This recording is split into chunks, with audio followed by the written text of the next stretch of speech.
Jai Hind everyone, I am ex-senior under officer Tanu Sharma. As you all know, I won bronze medal in health and hygiene at All India Thal Sainik Camp in 2022. तो आज हम health and hygiene की पहली series शुरू करने जा रहे हैं. हम chapter wise health and hygiene को कवर करेंगे. So will start with the first chapter, structure and functioning of human body. मैं आपको इसमें बताऊंगी कि कौन कौन से टॉपिक्स यहाँ इम्पॉर्टेंट हैं, आपको कैसे पढ़ना है, क्या क्वेश्चंस फ्रेम कर सकते हैं एंड क्या अप्रोच होनी चाहिए पढ़ने के लिए. Okay, so let's start. And I also suggest you कि जो जो मैं बता रही हूँ please note it down in some notebook. Okay, so structure and functioning of the human body. The human body is the greatest of all complex machineries. In order to carry out first aid, a first aider should have basic idea of structure and functioning of every part of the human body. Many lives can be saved if proper and timely first aid can be rendered. So the first question can be framed from the first line of this chapter itself. The interviewer can ask you that why is there need to study the structure and functioning of human body? So you would answer, sir, in order to carry out first aid, a first aider should have basic idea of structure and functioning of human body. Okay. So in this chapter we are going to study about skeletal system, muscular system, circulatory system, digestive system, nervous system, excretory system. Okay. So one by one we'll see. So the first is skeletal system. Human skeleton is the internal framework of the body. The bones give shape and firmness to the body as it also protects the vital organs like brain, heart, lungs and spinal cord. So here importance of bones is given. कि bones क्यों important है? It gives shape and firmness to the body. So one question can be framed from here, like it is given that bone protects the vital organs like brain, heart, lungs and spinal cord. So which bone protects the brain? Which bone protects the heart and lungs? Which bone protects the spinal cord? So the answer is brain is protected by skull, heart is protected by rib cage, lungs are also protected by rib cage and spinal cord is protected by vertebral column. Okay. सो आपको हर चीज़ जो भी आप पढ़ रहे हैं line to line थोड़ा depth में knowledge होना चाहिए उस चीज़ के बारे में. ऐसा नहीं कि सिर्फ पढ़ लिया okay it protects brain, heart, lungs, spinal cord. No, you should know which bones protecting the brain, which bone is protecting the spinal cord. Okay, it is composed of 300 bones at the time of birth.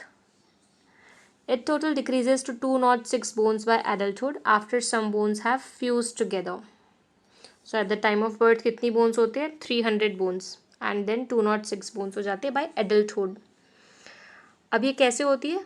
It happens by the process of ossification. There is a process called ossification जिससे bones reduce हो जाती हैं और they fuse together basically. Okay, so you should know the process. Please note it down. Okay, the bone mass in the skeleton reaches maximum density at the age 20. I still remember कि ये 300 not bones वाला जो 300 bones वाला question TSA Delhi में आया था as an MCQ, क्योंकि वहाँ पे ऑब्जेक्टिव हुआ था, बट इट डिपेंड्स. तो आप सब्जेक्टिव के तौर पे भी चीज़ों को प्रिपेयर करिए. The human skeleton can be divided into axial skeleton and appendicular skeleton. Now what is axial skeleton and appendicular skeleton? Suppose this is earth, तो इसकी एक्सेस होती है. सिमिलरली ये हमारी ह्यूमन बॉडी है, इसकी एक्सेस ये है. ओके, तो इसके एक्सेस में कौन कौन से बोन्स यहाँ पर आ रहे हैं? Skull, spinal cord and rib cage. Okay, so this is our actual skeleton. The actual skeleton is formed by vertebral column, rib cage and skull. Okay, and other associated bones. The appendicular skeleton which is attached to the axial skeleton is appendicular मतलब जो axis के around जो भी चीज़ें appended हैं, जैसे कि हमारे हैंड्स, पेल्विक गर्डल हो गया, लेग्स की बोन, ये सब आएंगे हमारे अपेंडिकुलर स्केलेटन में. The appendicular skeleton which is attached to the axial skeleton is formed by shoulder girdle, pelvic girdle and the bones of the upper and lower limb. Okay, so you should remember this. And the human skeleton performs 6 major functions: support, movement, protection, production of blood cells, storage of minerals, and endocrine regulation. So ये 6 major functions you'll have to mug up well. Okay. And support करता है bones हमारी body को, movement provide करता है, protection देता है जो भी हमने देखा कि वाइटल ऑर्गन्स को प्रोटेक्ट करता है. Then production of blood cells. You should know कौन से ब्लड सेल्स प्रोड्यूस करता है. RBCs, WBCs and platelets. जो ब्लड सेल्स होते हैं they are basically RBCs, WBCs and platelets. So and then storage of minerals. कौन से मिनरल्स को स्टोर करता है. व्हेन यू आर टेलिंग के ह्यूमन स्केलेटन का एक फंक्शन है storage of minerals, so you should know which minerals store करता है वो. So the answer is calcium. Okay. So this diagram here is very important. यहाँ से एक क्वेश्चन आया था, I still remember in IGC, कि which is the fixed joint in human body. तो it is parietotemporal. Fixed joint is parieto-temporal. This is really important. Then you should know which is the ball and socket joint, which is hinge joint, where is the humerus bone, and radius ulna. These are bones in our upper limbs, that is in our hands. And lower limbs में कौन कौन सी bones होती हैं. Femur, fibula, tibia. Okay. Then okay, this much is enough. Now classification of bones. Bones can be classified to their shape as under long bones, short bones, flat bones, irregular bones and sesamoid bones. ये 5 types of bones है. Skeleton के types अलग थे and classification of bones is a different thing. तो confuse मत हो जाना. अगर आपको types of skeleton पूछा है तो you'll write appendicular and axial. And अगर classification of bones या types of bones पूछा है तो long bones, short bones, flat bones, irregular bones and sesamoid bones. Long bones are long and tubular. Example are upper and lower limbs, जो हमारे hands या legs में होते हैं वो. Short bones are short and tubular, जो हमारे ankles and wrist में होते हैं. Flat bones, they are flat like plates. Example bone of cranium, skull, shoulder or hips. Okay. Then irregular bones, जो irregular या mixed shape के होते हैं. Example vertebral column. Then sesamoid bones, they develop in the tendons of the muscles around the joints. Example patella. So patella कहाँ होता है आपको पता होना चाहिए. तो ये हमारे knees में होता है and it is the largest sesamoid bone. We should also know this. Okay. Moving next. Muscular system. The muscular system is an organ system consisting of skeletal, smooth and cardiac muscles. It permits movement of the body, maintains posture and circulates blood throughout the body. तो हम इतना पहले पढ़ लेते हैं. तो there are 3 types of muscles: skeletal muscles, smooth muscles and cardiac muscles. इनको हम आगे थोड़ा डेप्थ में पढ़ेंगे. It permits the movement of the body. तो हमने जैसे भी बोन्स का फंक्शनिंग पढ़ा कि बोन्स क्यों इंपॉर्टेंट है. सिमिलरली मसल्स का क्या इंपॉर्टेंस है. Movement of the body, maintains posture and circulates blood throughout the body. तो हमने स्केलेटल सिस्टम में भी देखा था कि मूवमेंट ऑफ बॉडी एक फंक्शन है. मस्कुलर सिस्टम में भी हमने पढ़ा कि मूवमेंट ऑफ बॉडी एक फंक्शन है. तो if suppose question comes, dash is responsible for the dash system is responsible for the movement of body, so your answer would be musculoskeletal system. Okay, remember this, क्योंकि muscular system plus skeletal system, that is musculoskeletal system, is responsible for the movement of human body. The muscular system in vertebrate is controlled through nervous system, although some muscles such as cardiac muscles can be completely autonomous. Okay, and the muscles form about half of the total weight of the body and are responsible for body movement. बहुत simple language और simple English में यहाँ दिया है, उसको easily समझ सकते हो. Now in muscular system will study about some important muscles like quadriceps, gluteus maximus, rectus abdominis, biceps, triceps, deltoid, trapezius, adductor longus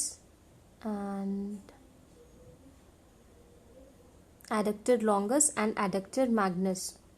Then biceps femoris. These are some of the muscles you should know about.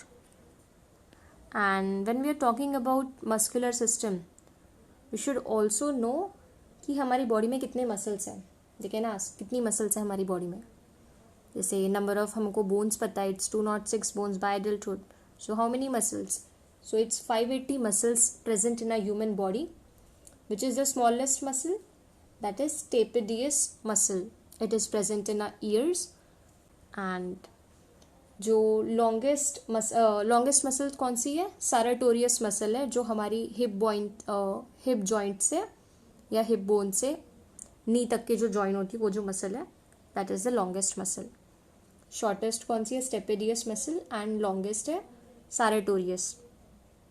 वैसे ही shortest bone कौन सी है, longest bone कौन सी है भी पता होना चाहिए. Longest is femur and shortest is stapes present in our ears. The classification of muscles. There are 3 types of muscles: voluntary skeletal muscles, involuntary muscles, and cardiac muscles. These muscles are attached to the surface of bones and form about 47% of the body weight. Most of the skeletal muscles span from one bone to another across a joint, and by contracting, they act upon the joints and produce movements. तो voluntary का मतलब है कि हमारी जो muscles है control में होती है. एंड इनवॉलेंट्री मसल्स का वो मतलब होते हैं कि जो मसल्स हमारे कंट्रोल में नहीं है.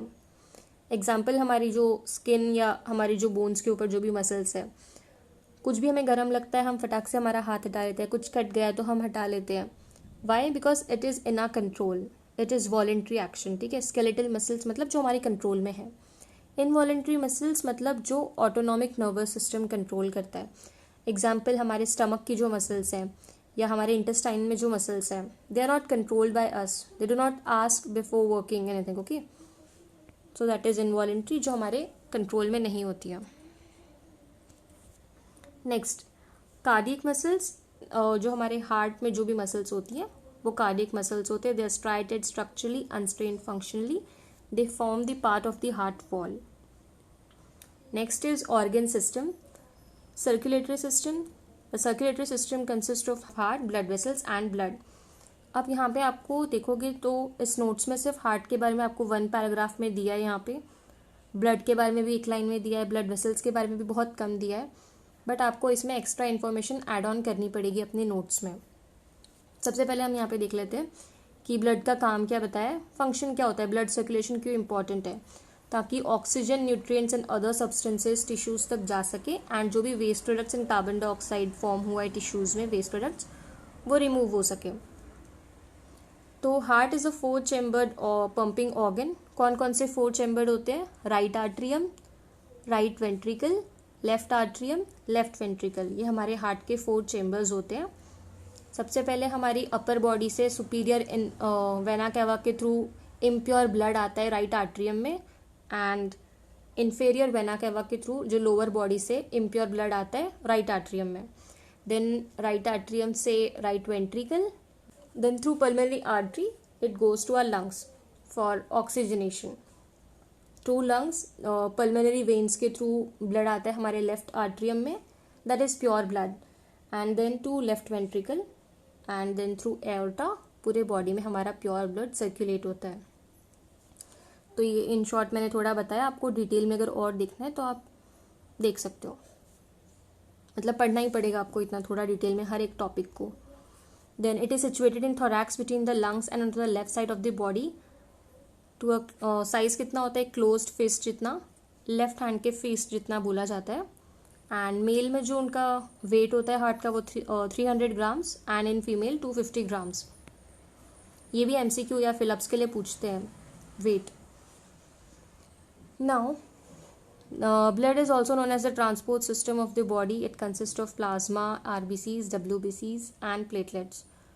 तो इसमें भी आपको पता होना चाहिए कि RBC का परसेंटेज कितना होता है, WBC का कितना होता है, प्लेटलेट्स का परसेंटेज कितना होता है हमारे ब्लड में.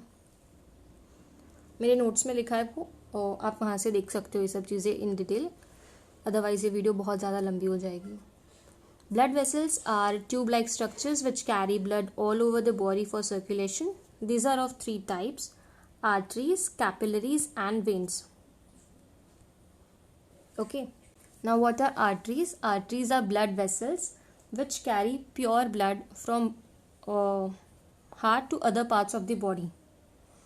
यहाँ पे प्योर ब्लड मेंशन नहीं किया है, बट यू कैन मेंशन कि आर्टरीज जो होती है वो प्योर ब्लड कैरी करती है हार्ट से through out body, and the only artery which carries impure blood is pulmonary artery. Pulmonary artery किसको कनेक्ट करती है? राइट वेंट्रिकल से लंग्स में जो इम्प्योर ब्लड लेके जाती है, that is pulmonary artery, and it's the only artery which carries impure blood. Then capillaries जो होती है वो स्मॉल आर्टरीज एंड वेन्स होती है जो exchange of oxygen and nutrition with carbon dioxide takes place in capillaries. Then is our veins. Veins जो होती है they carry impure blood to the heart, but the only vein which carries pure blood is pulmonary veins. Okay, pulmonary vein is the only vein which carries pure blood. Otherwise all the veins carry impure blood, and the main veins are superior and inferior vena cava.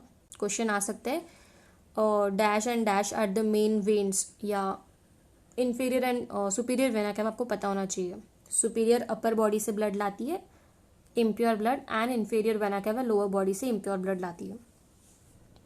Next is respiratory system. Respiration is a process by which oxygen is taken in and carbon dioxide is given out. ये definition हमने respiration की 5th-6th standard से पढ़ते हुए आ रहे हैं। The human respiratory system consists of pair of lungs and series of air passages leading to the lungs. अब यहाँ पे ये इंपॉर्टेंट पार्ट है रेस्पिरेटरी ट्रैक्ट। आपको पता होना चाहिए रेस्पिरेटरी ट्रैक्ट में क्या होता है। Nose, pharynx, larynx, trachea, bronchi, bronchioles and alveoli. Alveoli क्या होता है? यहाँ पे दिया है, इसमें देखो, यहाँ पे ये एक balloon like air sac bags होते हैं जहाँ पे actually exchange of carbon dioxide and oxygen takes place. As air enters through the nose, when air passes through the nose, it is warmed, moistened and filtered. Warm कैसे होता है? Through blood, and moistened कैसे होता है? Through mucus, and filtered through hairs. And एक चीज़ यहाँ बतानी है, pharynx जो है यहाँ पे रेस्पिरेटरी ट्रैक्ट में भी दिया है, एंड आप डाइजेस्टिव जब पढ़ोगे यहाँ पे तो यहाँ पे भी pharynx दिया है। तो pharynx के थ्रू एयर भी पास हो रही है एंड फूड भी पास हो रहा है। ओके, तो यहाँ पे एक एपिग्लॉटिस नाम का एक टिश्यू होता है।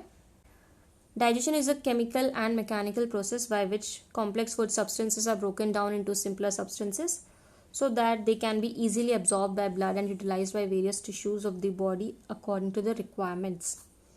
So you should know कि complex food substances कैसे हैं and वो कैसे कौन से simpler forms में break down होता है उनका। जब आप डाइजेस्टिव सिस्टम पढ़ रहे हैं यहाँ पे सिर्फ इतना दिया है, बट आपको यहाँ पे पूरा पढ़ना पड़ेगा कि सलाइवरी ग्लैंड्स है वो क्या कौन से सिक्रीट करते हैं, कौन से एंजाइम सिक्रीट करते हैं, सलाइवरी अमाइलेज, देन फैरिंग्स, फिर ईसोफेगस। तो when you are studying about oesophagus you should know कि 25 सेंटीमीटर लॉन्ग होती है oesophagus. It is 1.5 to 2 centimetre in diameter. Peristaltic movement के थ्रू ईसोफेगस से हमारा फूड जाता है, फिर स्पिंस्ट्रल मसल्स के थ्रू स्टमक में एंटर होता है, फिर कौन कौन से जूसेस वगैरह वहाँ पर आते हैं, protein is converted into amino acids, then carbohydrates में कुछ चीज़ें कन्वर्ट होती हैं एंड ऑल, वो सब चीज़ें बहुत डिटेल में आपको पढ़ना पड़ेगा यहाँ पे। पैंक्रियाज, पैंक्रियाटिक जूसेस, स्टमक का साइज़, उसका weight, then pancreas, liver, small intestine की लेंथ कितनी होती है, लार्ज इंटेस्टाइन की लेंथ कितनी होती है, ये सब चीज़ें आपको पढ़नी है। Excretory system. Excretion is a process by which waste products are removed out of the body. The excretory system is a passive biological system that removes excess unnecessary materials from the body fluids of an organism so as to help maintain internal chemical homeostasis and prevent damage to the body. तो excretory system हमको पता है कि हमारे body में बहुत सारे waste products generate होते रहते हैं। ओके, उनको रिमूव करना नेसेसरी है, अदरवाइज वो हमारी बॉडी को डैमेज पहुंचाएंगे। तो एक्सक्रीटरी सिस्टम में हमारे स्किन आती है, लंग्स आते हैं, किडनी आती है एंड गैस्ट्रो इंटेस्टाइनल ट्रैक आता है। जब हम एक्सक्रीटरी सिस्टम की बात करें तो ये सारी चीज़ें आएंगी, बट जब हम सिर्फ यूरिनरी सिस्टम की बात कर रहे हैं तब आप वहाँ पे kidney, ureter and urinary bladder, urethra को मेंशन करोगे। स्किन के थ्रू स्वेट निकलता है, लंग्स के through carbon dioxide excrete out होता है, किडनीज के through urine and gastrointestinal tract के through faeces. Okay, The dual function of excretory system is the elimination of waste products of metabolism and to drain the body of used up and broken down components in liquid and gaseous state. तो ये question बहुत famous है, बहुत बार पूछा है कि what are the dual functions of excretory system. So it is the elimination of waste products of metabolism and to drain the body of used up and broken down components in liquid and gaseous states. Okay, perspiration एक process है जिसके through skin से sweating होती है. And ये भी diagram important है कि ये रहा इंफीरियर वेना केवा. ओके, ये पेल्विस, मेडुला, कॉर्टेक्स, ये सब हमारी किडनी के अंदर होता है. And what is the basic unit of kidney? It is nephron. You should know that. Okay, then adrenal gland, इसका क्या इम्पोर्टेंस है? Last is nervous system. Internal balance of the human body is maintained within normal limits by nervous system and endocrine system. The neurons are the basic units of nervous system. The nervous system may be divided into three main parts: central nervous system, peripheral nervous system, and autonomic nervous system.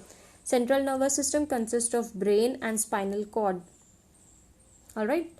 Peripheral nervous system is the connection between central nervous system and other various organs and muscles. तो हमारा जो brain and spinal cord है उसके through आप देख सकते हैं ये बहुत सारे ये जो दिख रहे हैं येलो कलर की पतली पतली lines. Okay, these are a peripheral nervous system. And जो ये हमारा ब्रेन और ये स्पाइनल कॉर्ड है, this is our central nervous system. And autonomic nervous system is an offshoot of central nervous system and controls the involuntary functions of the internal organs. हमारे जो internal organs होते हैं, जैसे हमारा heart है, intestine है, stomach है, pancreas, lungs, liver, ये हमारे अकॉर्डिंग काम नहीं करते हैं. We can not control their function, so they are controlled by autonomic nervous system. Okay, this was all about. हमने चैप्टर ऑलमोस्ट कंप्लीट कर लिया है. Now will come to the conclusion part. The human body is made of important organ system which includes the circulatory, respiratory, digestive, excretory and nervous systems. They also include the immune, skeletal and muscular systems. These systems work together to maintain a functioning human body. Together, therefore, basic knowledge of our body system allows us to understand the field of health and hygiene with ease. This knowledge provides us the basic framework on which subsequent knowledge and skills dealing with medical science can be gained in a progressive manner. Conclusion में ऐसा important नहीं है, but जो भी मैंने यहाँ पर चीज़ें बताई है, एक्स्ट्रा नॉलेज आपको हर चीज़ में पता होना चाहिए. ऐसा नहीं कि सिर्फ जो इसमें दिया है थोड़ा बहुत पढ़ लिया. अब यहाँ पे आप पढ़ रहे हो ऐसे ईसोफेगस, तो उसकी लेंथ, उसका डायमीटर, स्टमक, गॉल ब्लैडर के बारे में पता होना चाहिए, लीवर के बारे में पता होना चाहिए, पैंक्रियाज के बारे में कौन कौन से पैंक्रियाटिक जूसेस है, लार्ज इंटेस्टाइन में क्या होता है, स्मॉल इंटेस्टाइन कितनी लंबी होती है, उसका डायमीटर क्या होता है, रेक्टम की लेंथ कितनी होती है, अपेंडिक्स क्या होता है, everything in detail you should no. Okay, and जो भी ये सब चीज़ें थी ये मेरे नोट्स में अवेलेबल हैं. अगर आपको चाहिए होंगे या PDF चाहिए है आपको, या फिर अगर मेरे हैंड रिटन नोट्स चाहिए तो आप मेरे टेलीग्राम चैनल पे @तनुशर्मा22 पे आप मुझे हाई सेंड कर सकते हो या जय हिंद. मैं आपको वहाँ पे PDF एंड मेरे हैंड रिटन नोट्स सेंड कर दूँगी. ओके, आई होप आपको सब चीज़ें क्लियर है. नेक्स्ट वीडियो में मिलते हैं, सेकेंड चैप्टर कंटिन्यू करेंगे. And all the best, prepare well for your TSC. Thank you.